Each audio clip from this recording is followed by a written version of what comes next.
Right, so 20 ways to unwholesomely prank your friends. Also, I'm not doing this for free, so please do subscribe. I want subscribers. Do it now. Thank you. Warning, carrying out any of these pranks on your actual friends may result in having no friends. Method number 1. Okay, so basically, method number 1 is incredibly simple. You go into your friend's house, you find wherever you have their chests, and you replace the top of their chests with obsidian. Preferably do this before your friend has a diamond pickaxe, because now when they enter their house and try and get to their stuff, they'll realize there's obsidian over their chests, so they just cannot open them. And they have two options. They could very painfully mine the obsidian one by one, although this would take a pretty long time, or they could mine the chests, but they still have obsidian in their house, and their inventory would become a mess. Method number 2. Basically, when your friend's not looking, go inside their house, look at their wonderful organization of chests, and either reorganize the chests or just completely mess up the organization entirely, and boom, just like that, you've completely screwed up all of their chests. And that's just really annoying, because now they have to spend the time to move everything back. Method number 3. So basically, the premise of this is that your friend's trying to walk into their house, they walk with a pressure plate and the door just closes in their face, basically. Although your friend might be a little suspicious as to why there's a pressure plate one block away from where it's meant to open the door, but it is kind of funny to just see the door just close on your face. You can see the whole redstone mechanism right here. Method number 4. I mean, this method's just really easy. All right, this is all you have to do.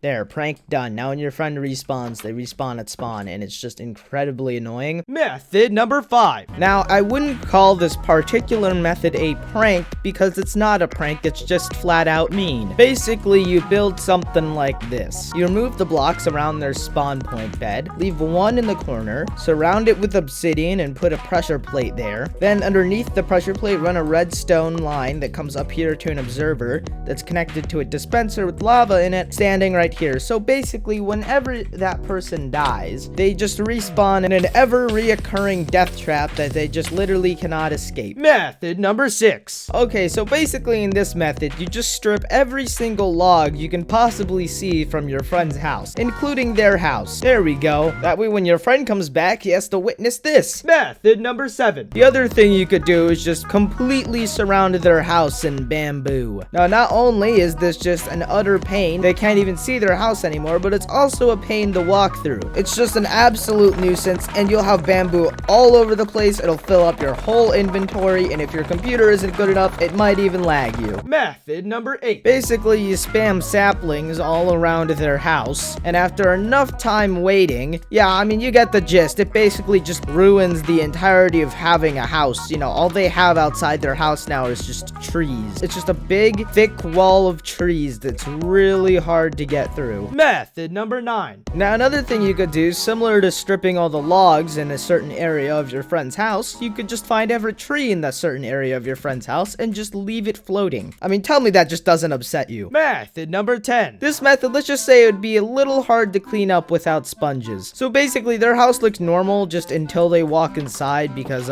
yeah, basically you flood their entire house. Their whole house just becomes underwater. Method number 11. This method's pretty easy. All you have to do is go into your friend's house, find the exact middle of it, and then just put an end crystal there. And just like that, now when they go in their house, they'll have an explosive bomb in it. And to get rid of it, they're gonna have to be very careful by using water, or if they're just not smart, they'll punch it. And, yeah, this'll happen. So, this is gonna be a pain to rebuild, isn't it? Method number 12. So, your friend has a strip mine, okay? You don't want them to be able to go mining in peace, though, would you? So, basically, take their strip mine and just turn it into a maze by adding a bunch of tunnels they didn't previously have. Make them really confusing and just, all turn into each other and stuff. That way, they just don't even know which tunnel is theirs anymore. Is that the way out, or is that the way out? Or is this the way out? Method number 13. This method's actually really simple. It's just about pulling it off. Basically, you want to lure a creeper into your friend's house. Hey there, buddy. And then get out of their house without the creeper blowing up. And now, as you can see, we've trapped a creeper in their house. And the next time your friend goes into their house, they'll just unexpectedly be greeted by a creeper. which blows up their house. Method number 14. Okay, so for this method, you're gonna need a lot of chests. I mean, how many chests you want, that's up to you. Go inside your friend's house, locate their most valuable resources, pick a chest at random that you placed down. I was sneaky and I decided to hide a little chest over here underneath another chest. Place all their diamonds inside the chest, and then simply just go tell your friend that their most valuable item that you've stolen is somewhere inside this barrage of chests, and then laugh as they have to go through each and every single one of these chests trying to find their items. Method number 15. Alright, so behind me, it just looks like a normal house, but if I inch just a little bit backwards, you hear that? Yeah, if I get a little bit closer, you'll start to realize what's happening here. Yep, that sound is just terrible. And your friend might be like, what's that sound?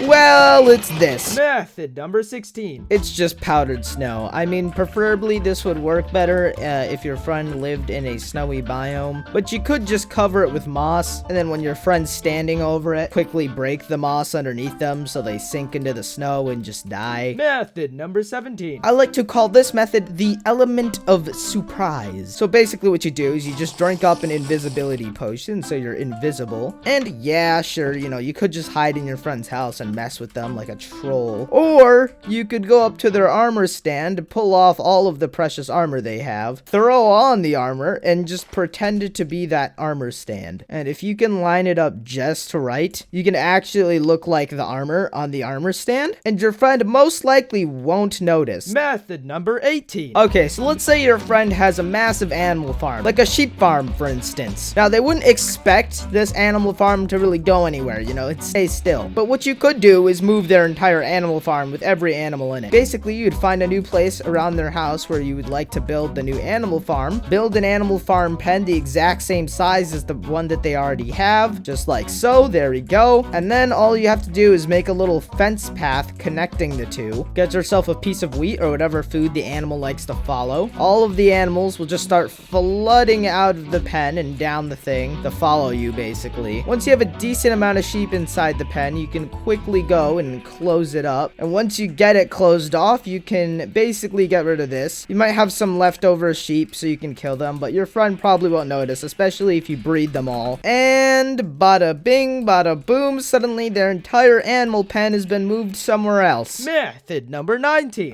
Just build a large moat around their house.